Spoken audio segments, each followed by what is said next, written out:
Hi, everybody. So, today we are going to be talking about tea and coffee consumption in pregnancy. बहुत सारे patients पूछते हैं कितना चाय बंद किया जाए, कॉफ़ी बंद किया जाए now that I am pregnant, और छोड़ने से हेडेक होता है, should I be doing it और not. So well, tea and coffee क्यों मना किया जाता है? सो चाय में और कॉफ़ी में जो मेन इंग्रेडिएंट है दैट इज़ कैफीन. ठीक है. कैफीन जो है उसमें ना केवल टी कॉफ़ी में है बल्कि बहुत सारी और भी चीज़ों में है, जैसे हमारे कोलाज हैं, हमारी एनर्जी ड्रिंक्स हैं, माउंटेन ड्यू एनर्जी ड्रिंक्स, आपके कई जूसेस में है, कई परफॉर्मेंस एनहांसिंग शेक्स में है. तो बहुत सारी चीज़ों में कैफीन होता है, लेकिन फिर भी मेजॉरिटी लोगों का caffeine intake is mostly through T and coffee. And Indian house holds में like a ritual to have a morning and evening cuppa. So अभी तक जो रिसर्च है वो ये कहती है कि अगर आप माइल्ड या moderate amount of caffeine intake करते हैं तो उससे आपको कोई प्रॉब्लम नहीं होती है. अब प्रॉब्लम ये है कि कैफीन इनटेक किस में कितना है, कैसे पता लगाएं? तो जो आपका एक एवरेज कप चाय का होता है उसमें अप्रॉक्सीमेटली 30 से 35 मिलीग्राम कैफीन होती है, और एक एवरेज जो कप कॉफ़ी का होता है उसमें अराउंड 65 से लेकर 100 mcg की कैफीन होती है. तो आप हिसाब लगाइए कि आप दिन में कितने कप पीते हैं, और अगर आपका total intake less than 300 mcg है तो यूजुअली आपको उसकी वजह से कोई प्रॉब्लम नहीं होने वाली है. तो इंटरनेट में अगर आप जाएं तो हर एक चीज़ का कैफीन की जो मात्रा होती है डिपेंड्स ऑन आप कौन सी कॉफ़ी पीते हैं. कई लोग नेस्कैफे पीते हैं, कोई एक्सप्रेसो पीता है, कोई टी कैफ लेता है, कोई.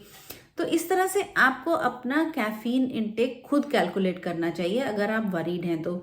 और अगर आप फिर भी सोचते हैं कि no should I be taking green tea और दिस और that, well ask yourself if you are able to tolerate a particular drink well, because in pregnancy the most common problem that happens is acidity and nervousness that can happen along with it.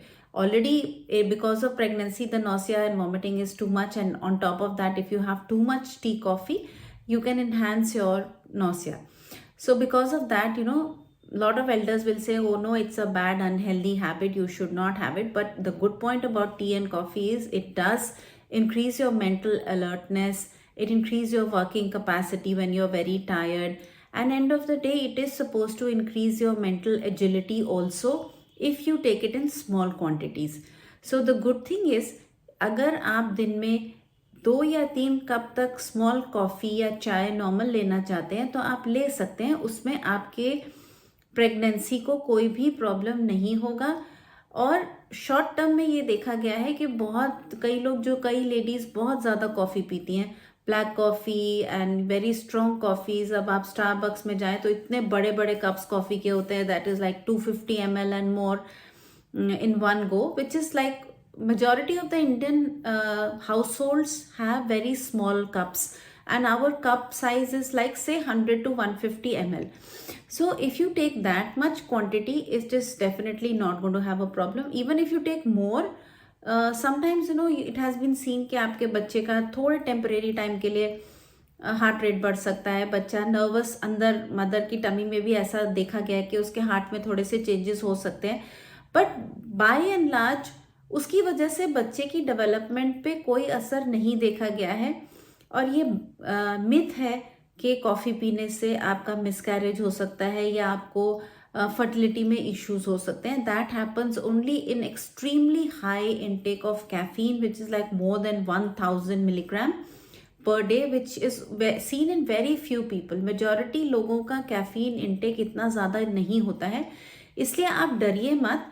और moderate amount of coffee आप लेते रहिए, उससे आपको कोई भी problem नहीं होगी और डरने की ज़रूरत नहीं है. Enjoy your morning and evening cups and have fun. But if it is causing you problems then stop and think, because so many times with coffee comes cigarette smoking, with coffee comes late nights, with coffee comes too many movies. Those kind of things can also create a problem for your pregnancy. So only caffeine, I am saying it again because this video is only on tea and coffee, will not have a problem. So enjoy. Take care. Bye bye.